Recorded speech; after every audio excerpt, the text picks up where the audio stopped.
Hey, everyone. What's up, everyone? We're here again. Happy Thursday. We're here again. Thursday. Here we are again. Yeah, I know. We're doing it again. What does it become? The post is, what did I put it? Gosh, now my brain isn't working. We're back. So is that what it is? We're back. Yeah. Thank you. I apologize. The brain has been put through a lot today. But so happy to be here as always, and I know you guys feel the same. So thank you for showing up each week. I look forward to it, and it always leaves me feeling good when after we've spent some time together. So I agree. All right. So we were talking just briefly before we went live about, hi, Michelle. Hi, Dorothy Ann. Aha moments. Right. And we were saying like, okay, have your aha moments ready for tonight. And just immediately how we all defined it. We defined it differently. You know, that was the first interesting thing to me is we all were like had different things. And Jen, I was a little bit along the lines of where you were, where I was like, what are my aha moments? Do I have an aha moment? Like what's happening here? And then Jaris, you'll share more, but how yours is really how it's happening every day, multiple times a day. Right. And I know, Mike, we were talking earlier and you've just had a lot of self-realization this week. And I have to imagine that comes with a lot of aha moments. So anyone want to, hi, Kamakshi, anyone want to volunteer their thoughts first? I'll go. All right, awesome. Thanks, Jen. Yeah, I'll start with one anyway. Because now that we've put new perspective behind it, I have thoughts every day. I'll kind of post through that one. Probably the one for me that has been the most enlightening, both in my own self-reflection, but also just in so many different conversations is, and you guys have heard me talk about labels before, and I've certainly talked about labels. I don't agree with labeling people, situations. It's not healthy. And one thing that I realized that I've certainly done in the past and now recognize so much in my work with my clients is how we label feelings and how we can label feelings as good or bad. And I really take personal reflection on that they just are. Feelings are just are, and they are there to, in my perspective, they're there to tell us something. And keeping off the label of if a feeling is a good or a bad feeling, in my perspective, can help us process it more effectively. Because either way, it's there to tell us something and teach us something in some way and serve us in some way. So it was definitely a huge reminder. And certainly I believe that it keeps coming up in the numerous conversations for a reason. Mm-hmm. Can I pause this all for a second and just do something real quick? Of course. Sure.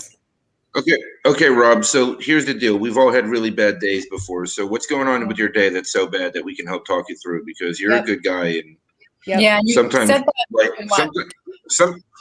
we sit in a shitstorm. So let's see how we can work you through it. Yep. Type it out.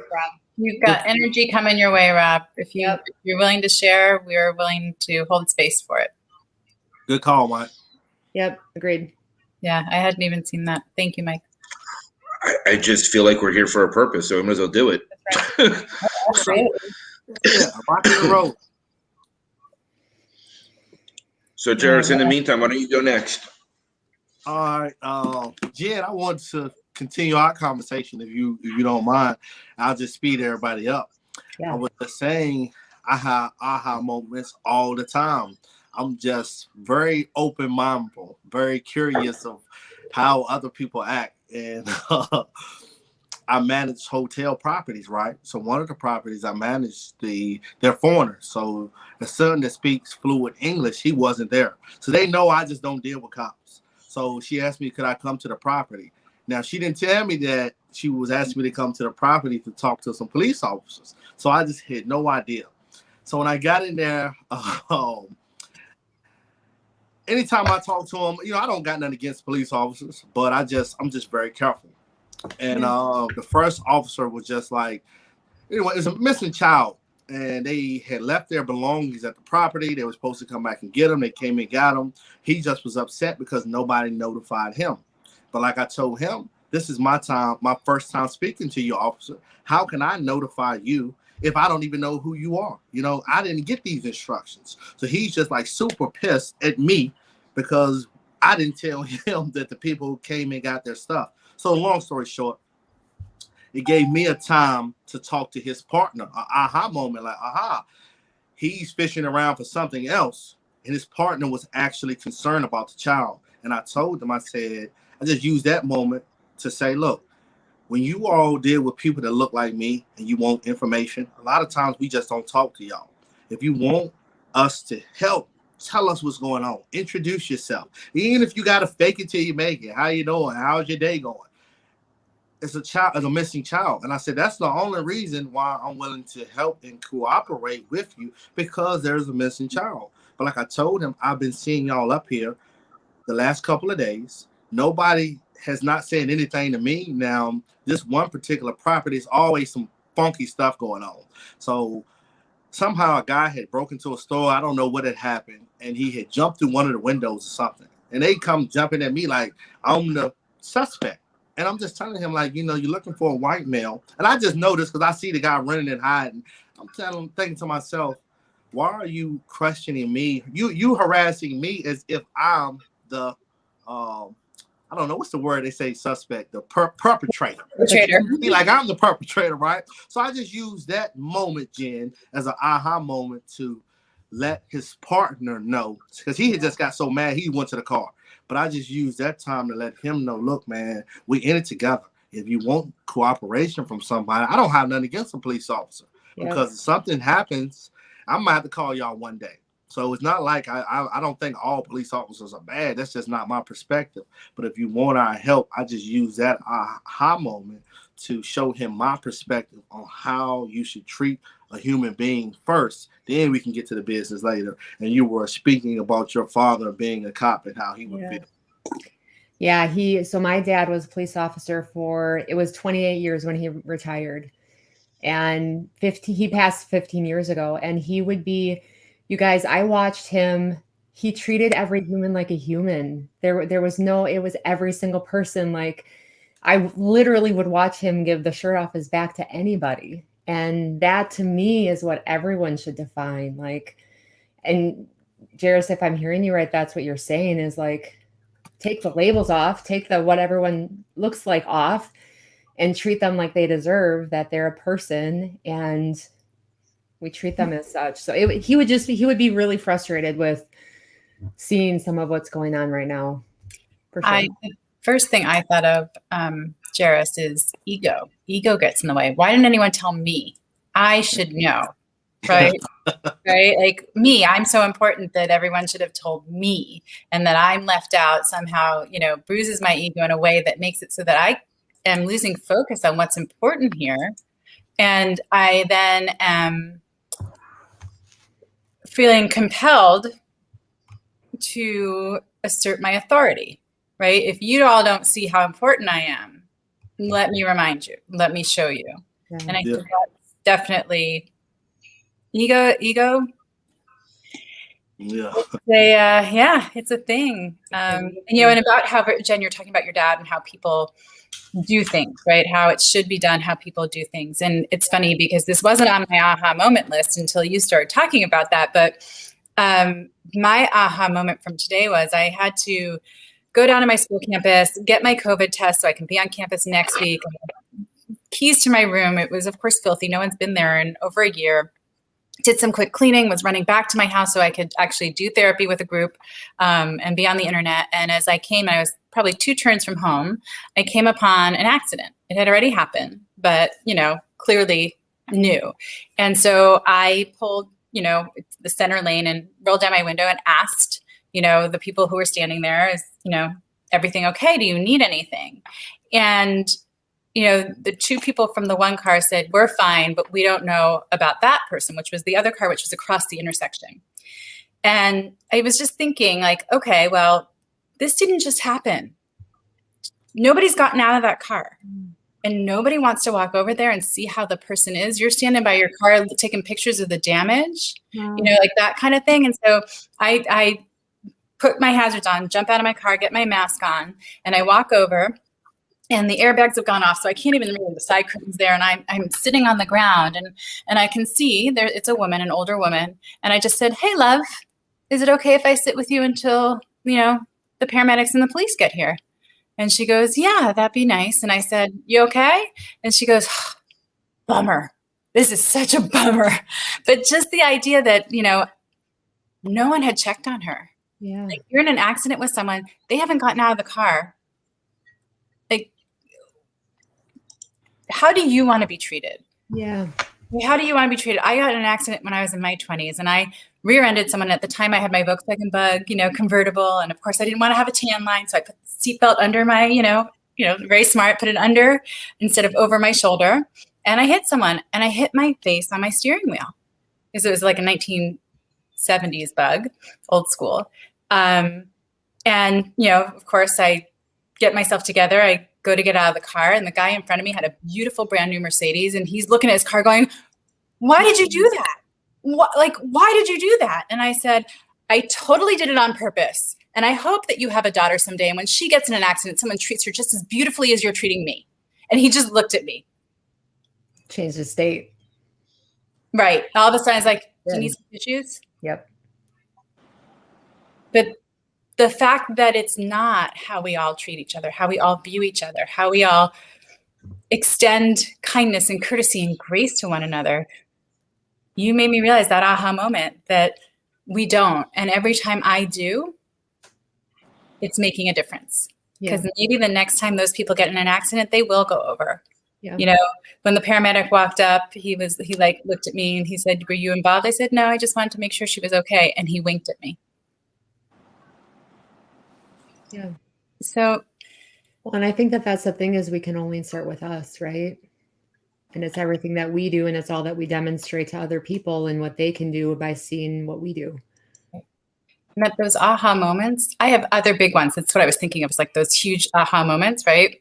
And I have those, but between you talking about your dad taking his shirt off and Jaris talking about ego and, just these aha moments happening every day, I realized just by staying true to who I am, I may be the person creating an aha moment for someone else. Yes. Boom. Yes. Spot on. And that makes, it brings tears to my eyes because, wow. Spot on. Agreed. Look like Rob was saying that reason why he's feeling bad, he said he go to get his first COVID shot tomorrow. He's asking anyone had any experience or any bad luck with that. I'm fully vaccinated. I had the Moderna vaccine. My first round, I was a little bit tired for a couple of days. And it actually took me a minute. It took my neighbor actually saying something to me, saying, "Didn't you get the shot on Friday?" for me to go, "Oh, that's why I'm tired." So I hope you have, as easy an experience as I do. But I really didn't. Yeah, the first one was pretty smooth. Just gave myself some time to rest and ride it out, and nothing more than just being a little tired, which was kind of nice. It forced me to sit still and take some time for me. Can I bring up, if nobody's opposed, dialing back to Rob, could I bring up another one of his comments? Yes, please. This one stuck with me. How you mentioned need a change, but afraid making a change, stuck in a rut. Mm. Are you saying stuck in a rut specific to? I'm guessing not just the socks. I'm guessing this was bigger. Was my question? Can you bring it up? Wait for him in comments. He said thank you, but that was from just now. But maybe he can expand for us. And yeah. I mean, I think we can all speak to feeling that change coming, and maybe some of that apprehension that comes right before it. Right. And I don't know, Mike, you want to do it? Jaris, Jen, who wants to jump in? For me, it's the anticipation. For me, it's the anticipation of it, the build up to it that really irks me and freaks me out. And it's good or bad, doesn't matter what it is. There's an anticipation factor that kicks in that just kind of suffocates me in a lot of ways. A little bit of the unknown, a little bit of the, questioning, self-doubts, concerns, fears. Um, but I learned a long time ago that no matter what comes up, I just keep going, right? I don't stop. Yeah. If a change needs to happen, I make the change. As far as being stuck goes, I get stuck, but it doesn't last as long as it used to. My confidence in my ability to overcome anything that comes my way grows each day. My resiliency, the knowing the fact that I always bounce back, no matter what it is, good or bad. Knowing the fact that, you know, I can get through it and I have a support structure around me that will help me get through it. And I know Rob that, but I feel like you can build that if you want to. Yeah. And I know that sometimes you make attempts, but you know, that's fully committing to yourself, right? And knowing that you're worth building that support structure. You know, you can't. What I learned through my experience is when I wanted a support structure and I didn't have one, reaching out and trying to build that support structure was miserably difficult.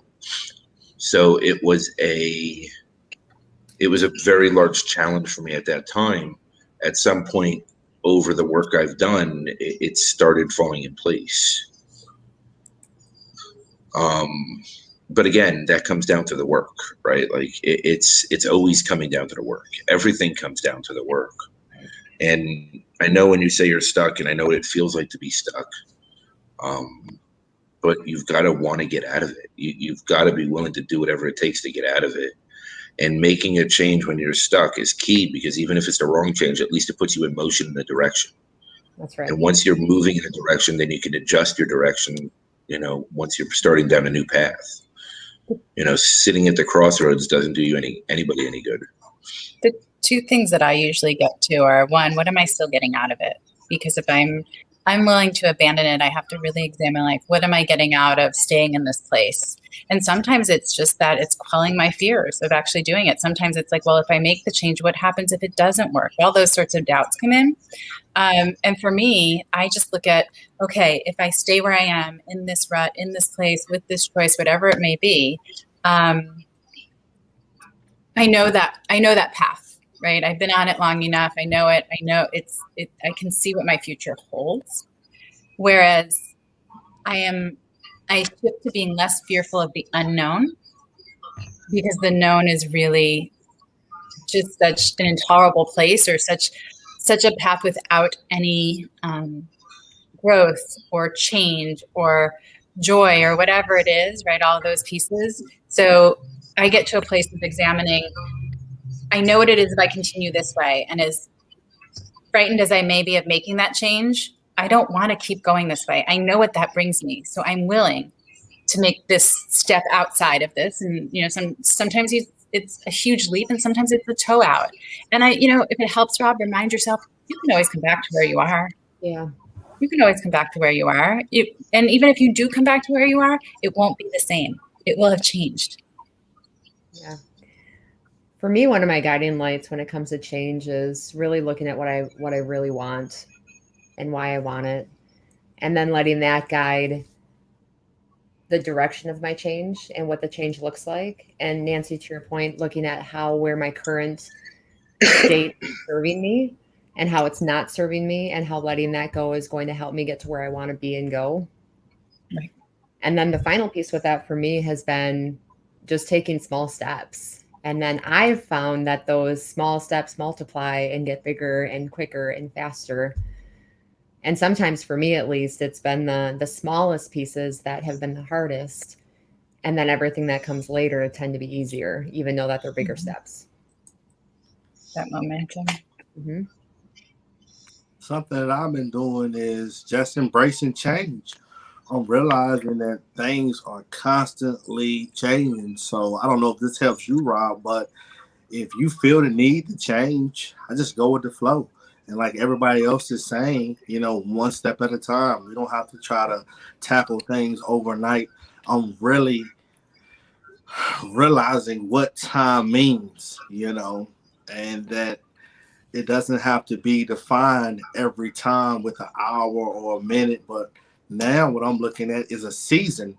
Like, this is my season to change, to continue to grow, to recognize that I have hardships and difficulties in my life, and that I'm leading by example, and that whenever the opportunity comes in my path for me to make a change or make a decision or wherever it is, even if I'm scared, I'm learning that, like we had the conversation last Thursday, I believe, is nothing to fear but fear itself. I mean, what am I scared of? You know, if I open change, I realize the easier my life is to make the necessary transitions, because I'm on this path for a reason.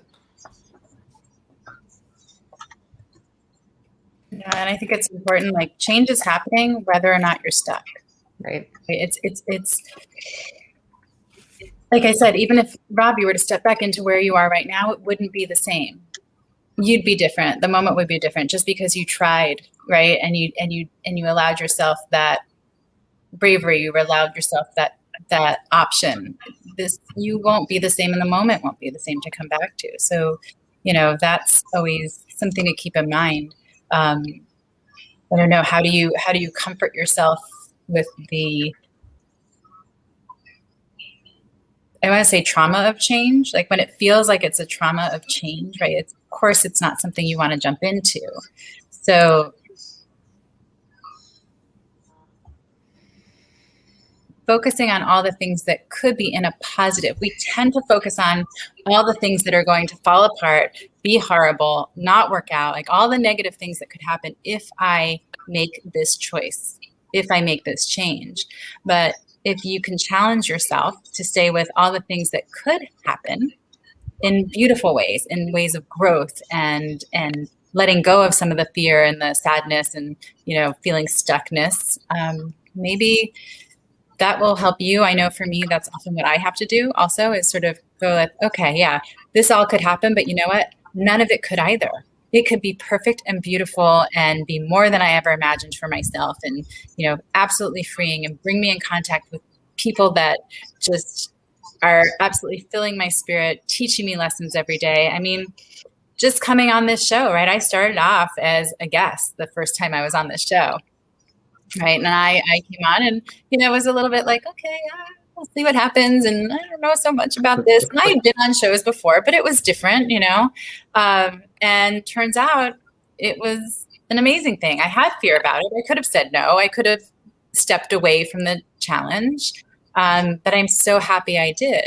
So happy I didn't. Sorry, I'm so happy I did this and didn't step away, because I didn't, it was a guest appearance. It was not a tryout as a co-host.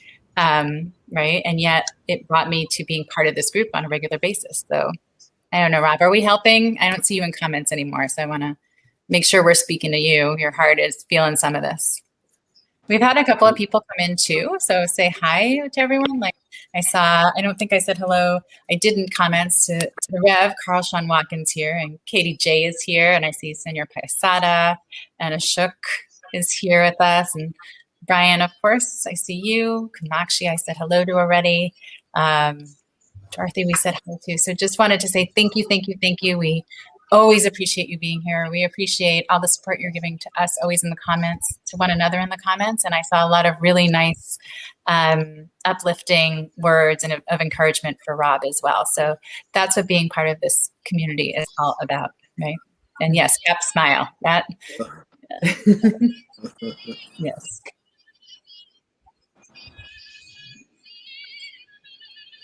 So, okay, so we were starting with aha moments. If we go back to that with specific examples of your aha moment, like Jaris, you gave us one, and I had that one with my accident today, and I have other ones, not my accident, the accident I stopped for. If you can share a specific aha moment, and maybe even if you remember what the transition was that you had been struggling with and that aha moment hit, and how that helped with your clarity. I know I've got a couple of them, so if nobody else is. I have to imagine, Mike, you've had a few this week. Yeah, I mean, I've had many, right? And, you know, it's more of a lot, I wouldn't say aha moments, more of just self-education and self-awareness. you know, and just learning about my own habits and behaviors. I don't know if it's as much as, you know, aha, but it's more as, oh, I'm a little bit more aware right now than I was yesterday, right? And I'm catching some of my patterns and behaviors and understanding what they are rather than just sweeping it under the rug, and understanding the core root of where they stem from. So I mean, I don't know how to articulate that, but there's been many this week. I guess a big aha moment yesterday was I was driving down the main street in, you know, middle of nowhere town, because that's where I am. And this old woman that, you know, probably was about 680, was driving a brand new SUV, and then an old pickup truck cut her off, and then she sideswiped me. And luckily I bounced the car out a little, so it didn't really damage me or harm me or hurt the car that bad. It just like scraped it. And she pulled over into the Sonic next door, which leads me to wonder how she made it to 680. You know, what the first reaction was, oh shit, this is the last thing I need right now, right? And like, what the heck was that? And that idiot cut this person off, and you know, and as I'm sitting in the car, it's like, you know what? The kids weren't in the car. It hit where my son normally sits in the car. It was literally his door, and I was okay, right? And then I see this fragile 680-year-old crawl out of the car, and it was, you know, she's sitting there trying to talk to me about damage, and I'm like, are you okay? I don't really care about the damn cars. Right. Like, just take a step back for a second, breathe. Are you okay? Like, I don't care about the stupid cars. Like, you're 680, you know, you're here pre-existent to time. Like, what, are you okay? Like, she was fragile. She was hobbling everywhere. It was like, I don't care about the cars. Like, I just want to know if you're okay. Like, answer that question. And she's like, yeah, I'm good. I said, okay. I said, first of all, my deductible's low, so it wouldn't call it. I mean, I'd probably be under my deductible anyway, because it's literally just going to get buffed out. Second of all, your deductible, I don't know what it is, but you have a brand new truck and you hit me. It wasn't your fault because the pickup truck cut you off. But at the end of the day, it's going to be an at-fault accident because you hit me. So do you just want to walk away from this? And at the end of the day, it was, you know, it was just, I realized what really matters, right? It wasn't about the car. It wasn't about any of that crap, because I can care less about it all. It was just a different way of handling it, right? It was just seeing it from an outside perspective of what really mattered, which was, am I okay? Is she okay? And then we Nate Sonic, so I don't know how okay she was after that, but you know, she's 680, so who knows what happened. But you know, it was the whole point. Like, it really showed me what really matters, right? Like, the first reaction was, with everything I have going on this week, this is the last thing I need. Mm-hmm. But by the time that I got out of the car, it was the only thing that mattered was her, right? It didn't matter about anything else going on. And that was a eye-opening experience, because I think even if I go back a month, like, I probably would have handled that much differently, especially with everything that's going on this week for me. Like, I'm already on edge. I'm doing stuff with the kids for school. I'm trying to keep up with their homework. I'm doing these IEP meetings, which are ridiculous. I can always I'm going. Don't forget, I'm fluent in IEP. I can help you with those. I'll just send them over to you, because I don't know what the hell they're talking about. They're ridiculous. I'll review them. Sorry. In 15 minutes, she went through 7 subjects, and I'm sitting there and I'm like, okay, cool. Thanks. Appreciate the information. Email it, please, because I have no idea what you're talking about. You know, and they had 4 people sitting in this meeting in this room. And I'm like, what are you wasting my time for? Like, what are you wasting my energy for? If you're going to do this, you might as well just send the paperwork home and let me read it, because it was just a waste. It was like, and I'm like, what are you talking about? And then with, you know, my medical stuff and trying to feel better, getting a test today, trying to figure out all the things that's going on in my life. And then that happened. And I really know in the past, I wouldn't have handled it that way. I just wouldn't. it would have been a very different circumstance for me. And I would have taken it very personally, and I would have been upset, and I would have probably thrown a shit fit, and maybe even gave the 680-year-old a heart attack. Because I can't imagine it'd be that difficult. 680 eating Sonic. It can't be that difficult. Nice new truck, though. It's not one color anymore, but it's a nice new truck.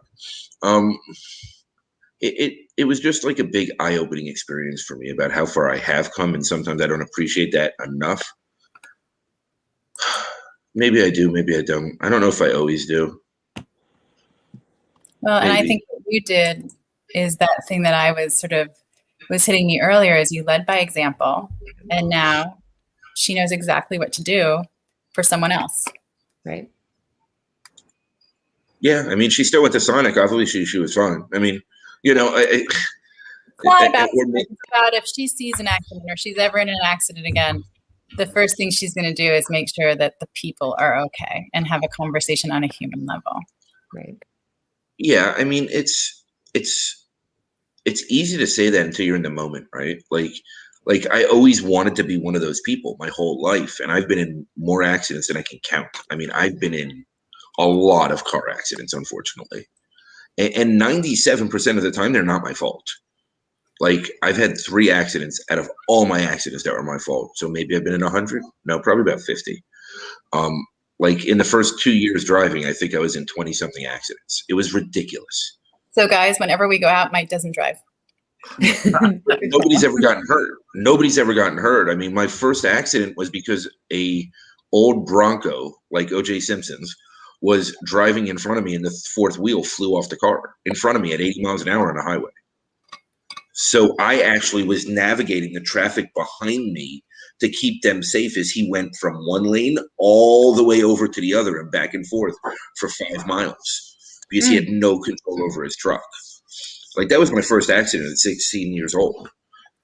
You know, it was, but everybody behind me was safe. I was just not. I walked home in the rain from my first accident because I was too afraid to get back in the car. You know what? I'm right. That was my second accident. My first accident, I ran into a pole and then lied and said somebody backed into the car, had a false insurance report done, false police report. I remember that now. You're right. That wasn't my first accident. Anyway, I remember that night. I was on a lot of acid that night, actually. Something about being on acid and playing billiards or pool, it was really awesome. All the shiny little balls rolling around. All right, what are our fun childhood memories then? Let's go with that. I walked away from an accident. What did we get away with as kids? And how lucky we were. How lucky we were. Man, I grew up, half hour northwest of Manhattan, New York City.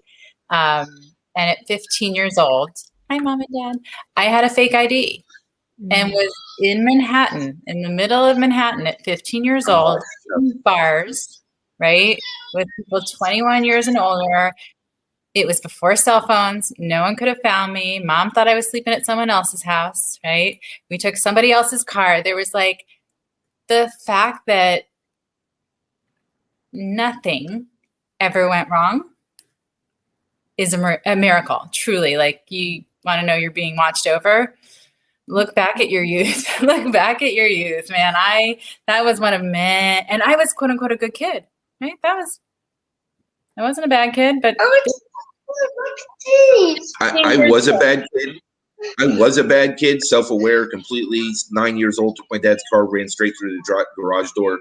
Like, I mean, I was a bad kid. Like, there's no excuse for it. I should have had my first DUI at 12. Like, there was no way that I should be alive. Like, I was a bad kid.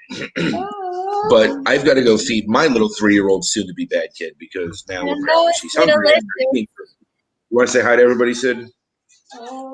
You're like, no. I said, delicious. Okay, later. Maybe later. Let me go. I'm going to go make her mac and cheese. I'll be right back. Okay. it's good. We're good. All right. Come on, Cap, Jen. Jen, you had a cop as a dad. So He retired when I was still little. But I was the youngest of 8 kids. And by the time they got to me, like, I just kind of got to do what I wanted to do. It was as long as you're with your brothers or sisters, you're fine. Mm-hmm. So I got exposed to a lot that usually you wouldn't get exposed to when I was that little. But yeah, I can say that I didn't do a whole lot of bad stuff that I can remember, or maybe I'm just blocking it out. Choose not to. Yeah, it's just me and my older brother. And my older brother was not only, a good kid, he did his things, but he had a little sister that loved him so much that she covered his tracks. I was just, I anything that he could have gotten caught for, I cleaned up. I took the blame for. It just was one of those things where nobody ever knew. My mom still will talk about the things we did as kids, and my mom is just, dumbfounded. She's like, I didn't know you guys did all that. We're like, no kidding. That was the whole point. Oldest of 3 brothers, Katie J. How did you corrupt them? Because I know my brother put me down the laundry chute and told me it's a privilege because I could fit. Oh yeah, my brothers used to wrap me up in blankets like a taco and then hold both ends. It was horrible. Or walk by in the living room. We had this sandpaper wallpaper, and I would avoid walking through the house that way because somehow my brother was always lying in wait, no matter when or where I was coming from, and he would push me up against the wall, and then right, and I would have this, I don't know, wall burn. I don't know. It was like sandpaper textured. So I was privileged to go down the laundry chute. He did give me a flashlight around my neck.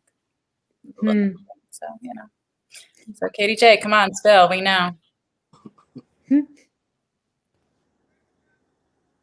right, Cap, you're quiet. Yeah, I'm just laughing at y'all. Y'all funny tonight. All my stories just revolve around, we were just extremely poor coming up. Like, I got 8 brothers and sisters as well, and I just remember going to school Christmas time, all my friends bragging on all the nice stuff they got, and then it would always come to me, and I would always have to make up a lie. That's when the Nintendo used to be popular. And they like, yeah, my mom got me a Nintendo. I'm like, yeah, we got one of those too.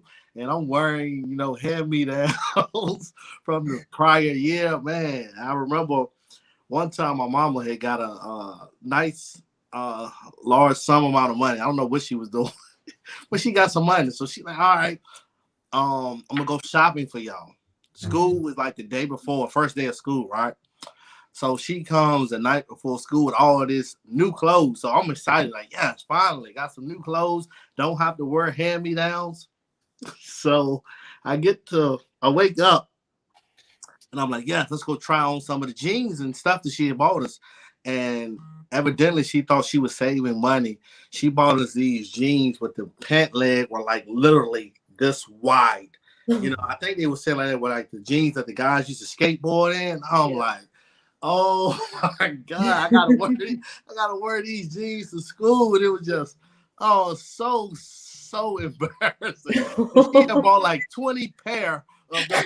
Oh no. Yeah, and I had to wear them. And it's so ironic. She's calling me now. But she knows. Yeah.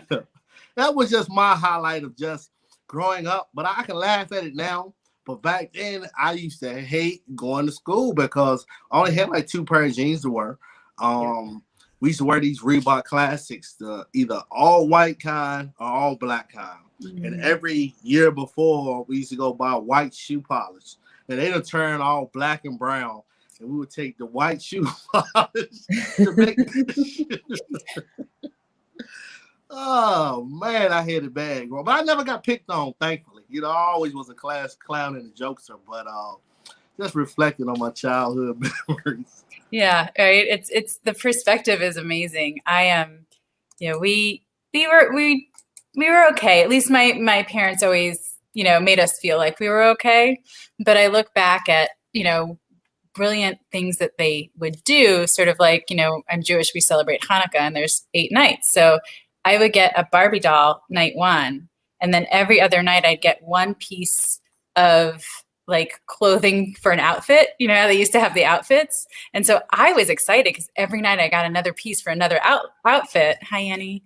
You know, and not looking back at like, oh my gosh, look at how they were just making that, you know, one gift stretch. There were so many kids that would have gotten all of that as one gift, but I didn't know. I was excited because I got new winter boots every Hanukkah.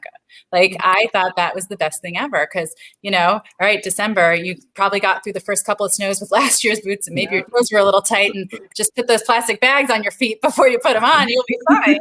You know, and then for second semester, I had like my new winter boots. And so, you know, I grew up and went through school with the same people. I grew up in a small town. So we all knew one another. So we knew each other from kindergarten. I think that saved us from sort of doing some of the nastier things kids do to one another, you know, because it's, you know, there's 1 or 2 new kids a year, not really a turnover. And we really sort of all just grew up together. But I mean, when I got the mitten clips every year, oh man, if they were a different color from last year, I was so stoked. Never realizing that my mom was like, we can't afford to lose those mittens 17 times this winter. You get a mitten clip.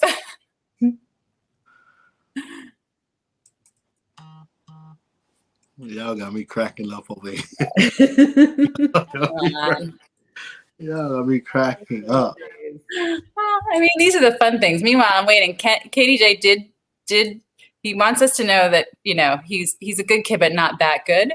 So we've got the he went skydiving without telling his parents. So he did step off. He's not so Mr. Goody Two Shoes. He had his secrets. I don't see anyone else offering up their stories. I wonder if you're not willing to offer up a story, what were you doing? What were you doing? That's the magic question. That's exactly right. I agree, Annie. That smile. Agreed. That smile. All right, come on. Comments. I'm going to look through. There's got to be someone. I'm looking through the comments. I know. Who's brave? Come on. I mean, I have others. They don't get any better, though. Right. They don't get any better. I go on and on. I don't. Yeah.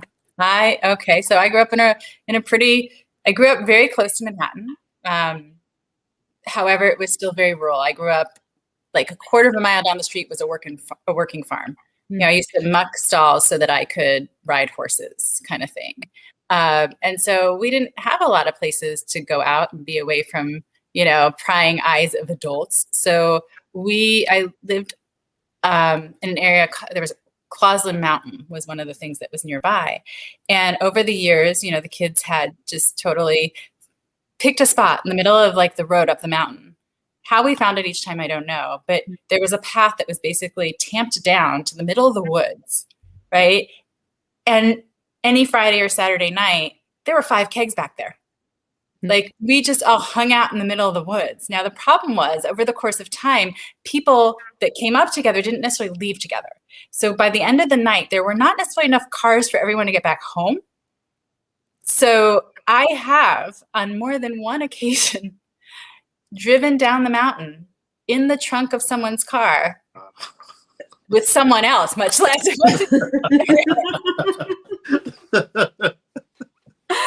So, you know, all of a sudden going out in Manhattan doesn't seem like such a bad idea if you're driving around the trunk of someone's car.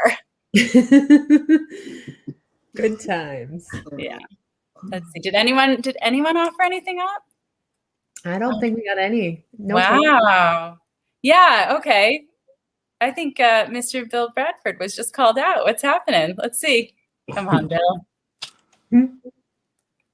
Let's see. If not, we're almost at 6:30. We really just wanted to have a fun, light conversation tonight. Just have everybody come in and laugh with us and share with us. And so I think we've I mean, I've been laughing and smiling the whole time. So I hope everybody else out there is enjoying it. But honestly, would love to hear some of these stories. I wasn't she's a good kid. Now, being as you haven't graduated from high school yet, I'm taking that one down, Kamakshi. Kamakshi's amazing. I put it in the comments, you guys. I'm going to I am going to give her a little plug here. She's just 18 years old, turned 18 years old in March, is the founder and CEO of a nonprofit called Universal Video that focuses on really bringing practical education, real world education to all learners. They are doing workshops and recording classes and all sorts of different opportunities for students of all ages and all learning profiles to get these resources for free. If you're not connected with her yet, really, she's amazing, inspiring, wise beyond her years. And I just would love for everyone out here to support her and send their positive energy to her the way she sends it out to the world. So that's my Tim, where in New York? I grew up in Rockland County. Most people know Westchester. It's sort of the fancy side of the Hudson River. I grew up on the other side of the Hudson River in Rockland County. I don't know if you know it. Let's see. Oh, man. I have a new hashtag. Happens every show. Trunk driver. Oh,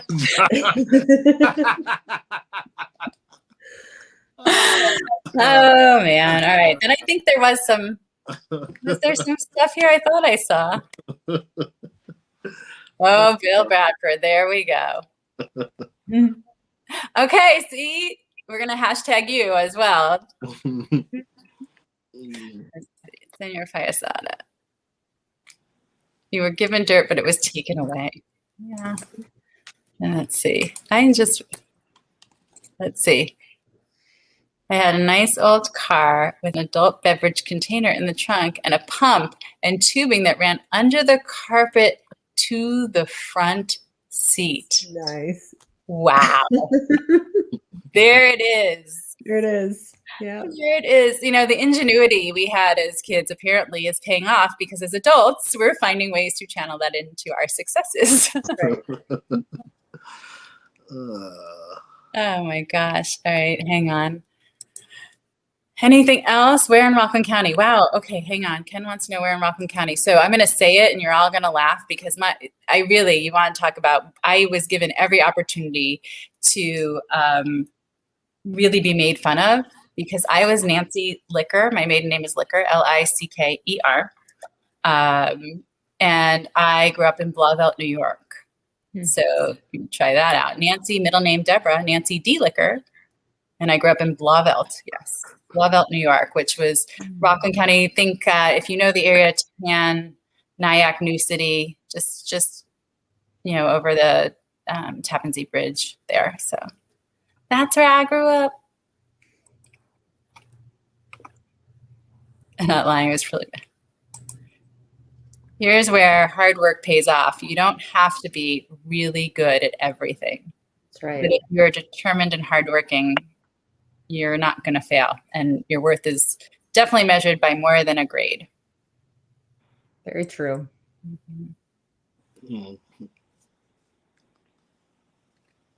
I love our comment section, y'all. I love it. I'm going back through to see what I missed, you guys. Anyone else with stories? There's some people I notice are really quiet out there. I have nothing from Tim. No childhood stories from Tim or Brian.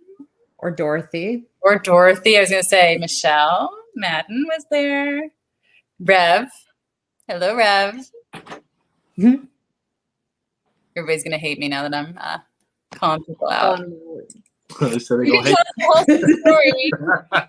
You can tell us a wholesome story. It's all good. No judgment. I remember there being a smoking section in high school. That's I remember smoking section. Yeah. And it was sanctioned by the school. That's how old I am. It's no, this is where you go smoke. Yep. It's fine. Just make sure you do it there. Right. You got caught smoking in your car. You got hand slapped. Yeah. But if you were standing behind the gym, it was okay. Yes. Oh my God. My face hurts. This is fun. D-Roo. All right, D-Roo. I'm sure that there are stories there. We were talking about trouble we got into. Good fun trouble that we experienced. Dorothy, and let's see, you're offering some insight to you.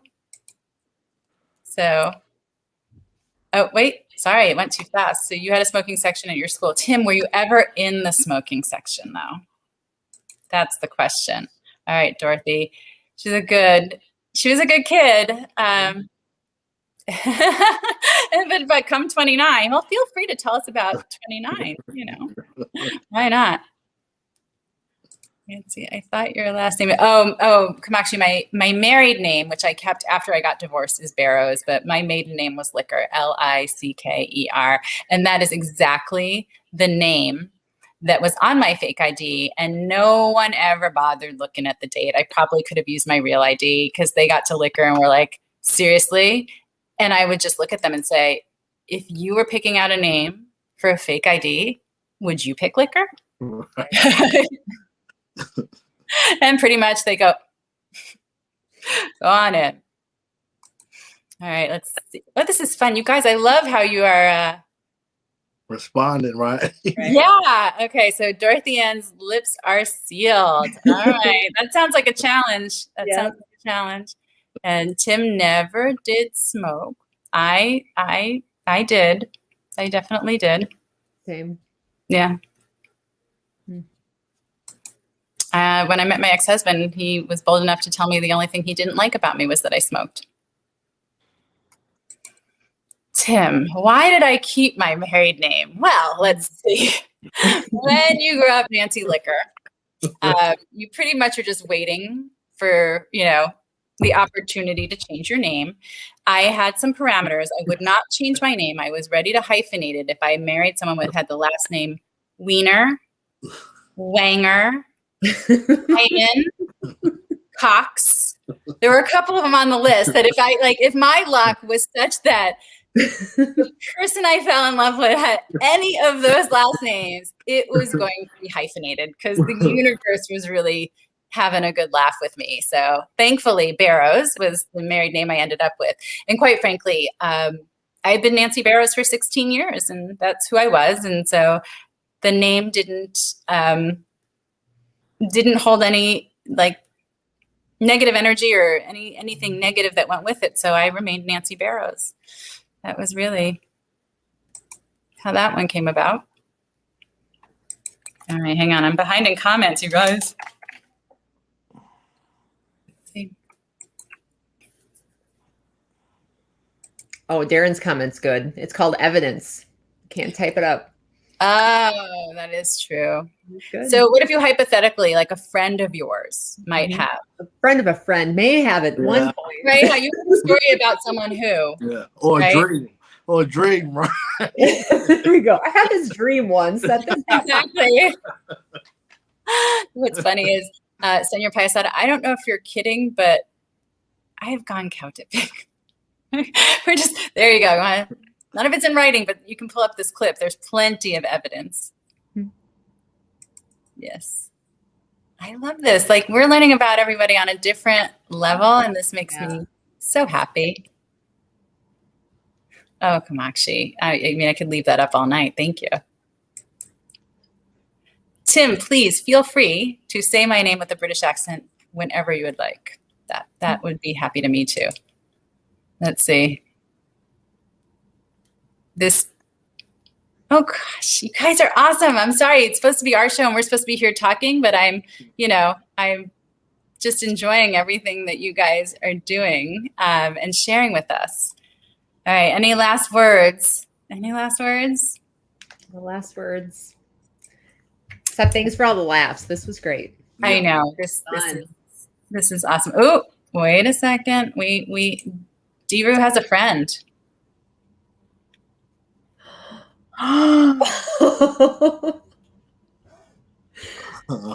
That's good. Oh, wow. Wow. I am impressed. You will really only hear stories like that about friends. So, Right. Mm-hmm.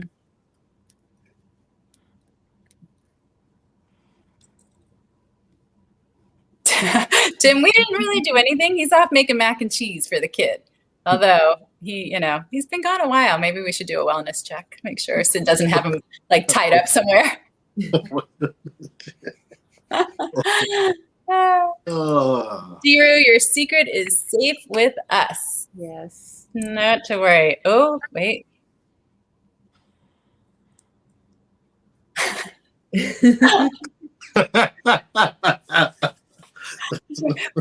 Okay, but Katie J, where did you grow up? So getting to the city was a half-hour drive in someone's car that their parents didn't know was gone, kind of thing. Where was the drive for you?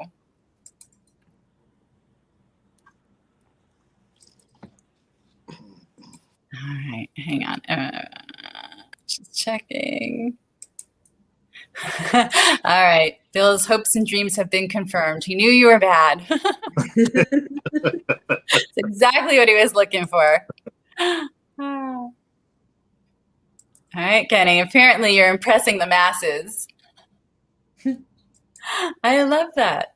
I took for granted that, that's why you're asking where in New York. In Harlem. Where were you in relation to 123rd and 3rd? Oh, you took the subway. Well, the subway's a dangerous place. I have a lot to say. Trust me. Yes, she just happens to be quiet tonight. Tune back in and definitely connect with her. You guys, stories to share. Yes. Connect with Jen. Connect with Jaris if you haven't already connected. I know a lot of the people here are connected, which is why it's so fun to sit around with family and retell stories of our childhood. Yes. It's really enjoyable. So, all right, I'm trying to, keep us going until Mike comes back, but I don't know that I have the capacity. Somebody else take over. What are we doing?